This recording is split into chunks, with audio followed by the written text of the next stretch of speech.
Kovvur road come రైలు వంతెన ఉభయ గోదావరి జిల్లాలను కలిపే వారధి. ఈ వంతెనకు వైఎస్సార్ కుటుంబానికి అవినాభావ సంబంధం ఉంది.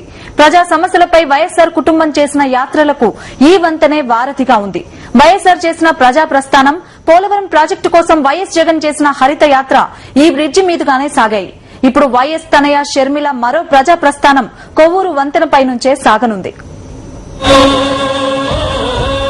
ఇప్పటి వరకు 10 జిల్లాల్లో సాగిన మరో ప్రజా ప్రస్థానం ఇవాళ తూర్పుగోదావరి జిల్లాలోకి ఎంటర్ కానుంది. పశ్చిమ గోదావరి జిల్లాలో 22 రోజుల పాటు 13 నియోజకవర్గాల్లో సాగిన షర్మిల పాదయాత్ర కొవ్వూరు వంతెన మీదుగా తూర్పు వాకిట అడుగుపెట్టబోతోంది. నాటి వైఎస్ ప్రజా ప్రస్థానం దృశ్యాన్ని మరోసారి ఆవిష్కృతం చేయనున్న షర్మిల పాదయాత్ర కోసం పార్టీ శ్రేణులు 1000 కళ్లతో ఎదురు చూస్తున్నారు. కొవ్వూరు రాజమండ్రి మధ్య 400 కిలోమీటర్ల రోడ్ కమ్ రైల్వే బ్రిడ్జి మరో చారిత్రాత్మక ఘట్టానికి వేదిక కానుంది.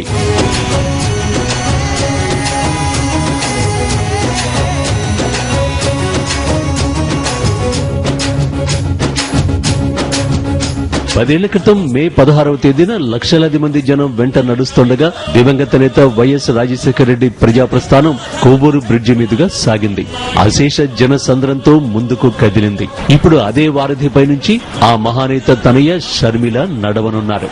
నాటి సుందర దృశ్యాన్ని మరోసారి ఆవిష్కృతం చేసేందుకు లక్షలాదిగా తరలివచ్చి స్వాగతం పలికేందుకు సిద్దమవుతున్నారు గోదావరి ప్రజానీకం. ఆ రోజున అరుణావృతమైంది కానీ ఈ రోజున ఆకాశం నీలంగా కనిపించే విధానంలో మన 3 రంగుల జెండా, నీలం, తెలుపు, ఆకుపచ్చ జెండా ఏదైతే ఉందో అది ఒక సముద్రంలా కనిపించేటటువంటి విధానంలో చూపించడానికి మేము కార్యకర్తలు, మా నాయకులు అందరూ కూడా విశేషమైనటువంటి కృషి చేస్తున్నారు. ఖచ్చితంగా అదే పాదయాత్రని తలపించేటట్టు రెట్టింపు ఉత్సాహంతో ఈ రోజున మా కార్యకర్తలు కానీ నాయకులు కానీ చేయడానికి సిద్ధంగా ఉన్నాం. బ్రిడ్జి అంతా కూడా చక్కగా అలంకరించి మరి ఫ్లెక్స్లు కట్టి అలాగే తోరణాలు కట్టి మరి వారు స్వాగతం పలకడానికి మరి జనసమూహం అందరూ కూడా వారికి ఎదురెళ్ళ జరుగుతుంది. బ్రిడ్జి పూర్తిగా కూడా మరి జనసందోహంతో నిండుంటది. అది చూడడానికే ఒక ఇంత జనమా అనే తలపు తెచ్చినట్టుగా ఉంటుందని సందర్భంగా మేము తెలియజేసుకుంటాం.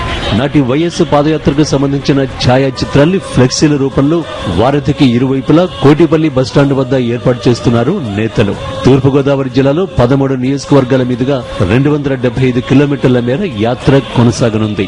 జిల్లాలో యాత్రకు అపూర్వ స్వాగతం పలకడమే కాకుండా యాత్ర ఆశాంతం వెంట నడిచేందుకు అభిమానం సిద్దమవుతోంది.